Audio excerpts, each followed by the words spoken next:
Let's talk balancing the budget. The White House unveiling its budget for fiscal year 2021. I spoke with acting OMB Director Russ Vought over the weekend about the $4.8 trillion proposal. Here are the details as we know it. The administration will come out with this at noon today. The proposal lays a path to reduce the federal deficit by $4.6 trillion over the next 10 years. It expects to have a balanced budget within 15 years. The budget also puts aside $1 trillion for infrastructure spending, $2 billion for the border wall, and that includes reform on Medicare, welfare, and student loans, plus prescription drug prices expecting to come down. Based on that proposal, they're waiting for Congress, of course. Joining me right now is American Action Forum President, former Congressional Budget Office Director, and former John McCain campaign advisor, Doug Holtz-Eakin. Douglas, it's good to see you this morning. Thanks so much for joining us. Thank you. Good to see you. Let's walk through it. Your reaction to the budget proposal out of the White House. Well, I think this is very much an election year budget. You've got a budget that lays out the aspirational goal to balance, but doesn't try to do it too quickly. 15 years is a long time.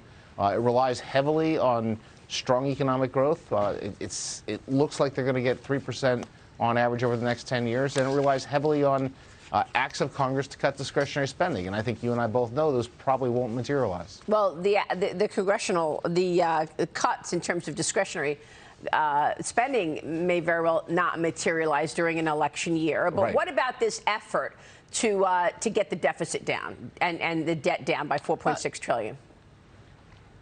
I think anything that moves in that direction would be just very, very welcome. I think this is one of the looming threats to the continued recovery.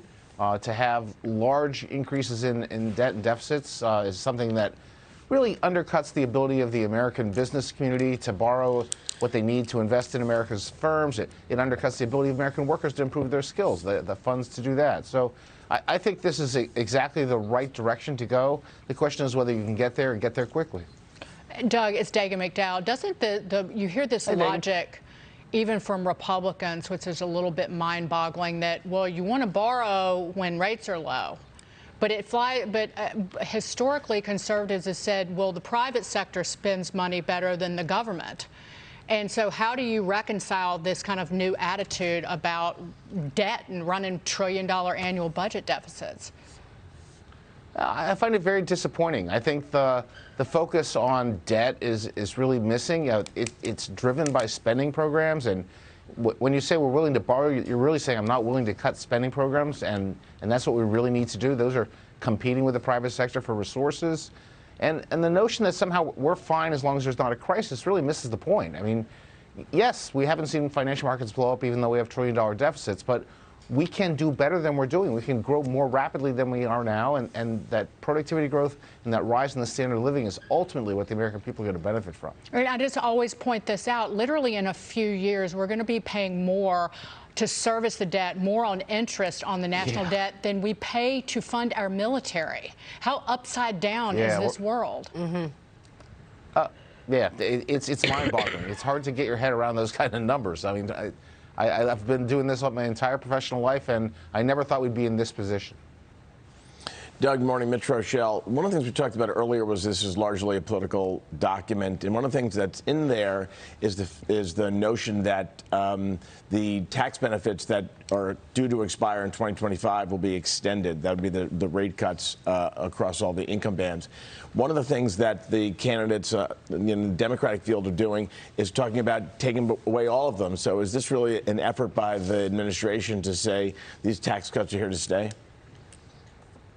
Oh, I believe it's an important thing in this document, and I think they are to be credited for not just saying, look, we think these tax cuts are important, we don't want the middle class getting a tax increase, but putting it into their budget plan.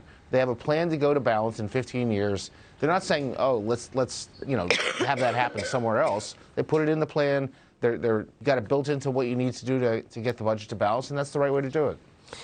Any expectations for a market move on this budget? I mean, this is a 10-year budget. Typically, it doesn't move markets. But it's interesting to note that it is assuming a 3% economic story over the next 10 years, and that rates are going to stay at 2%.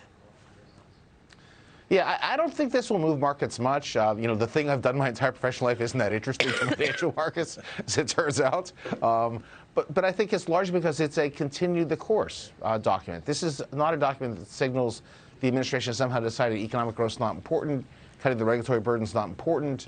You know, it's reinforcing the things that have been successful over the past couple of years. I think markets will welcome that, but they're not going to react greatly to it. All right, great to get your insights. Thanks so much.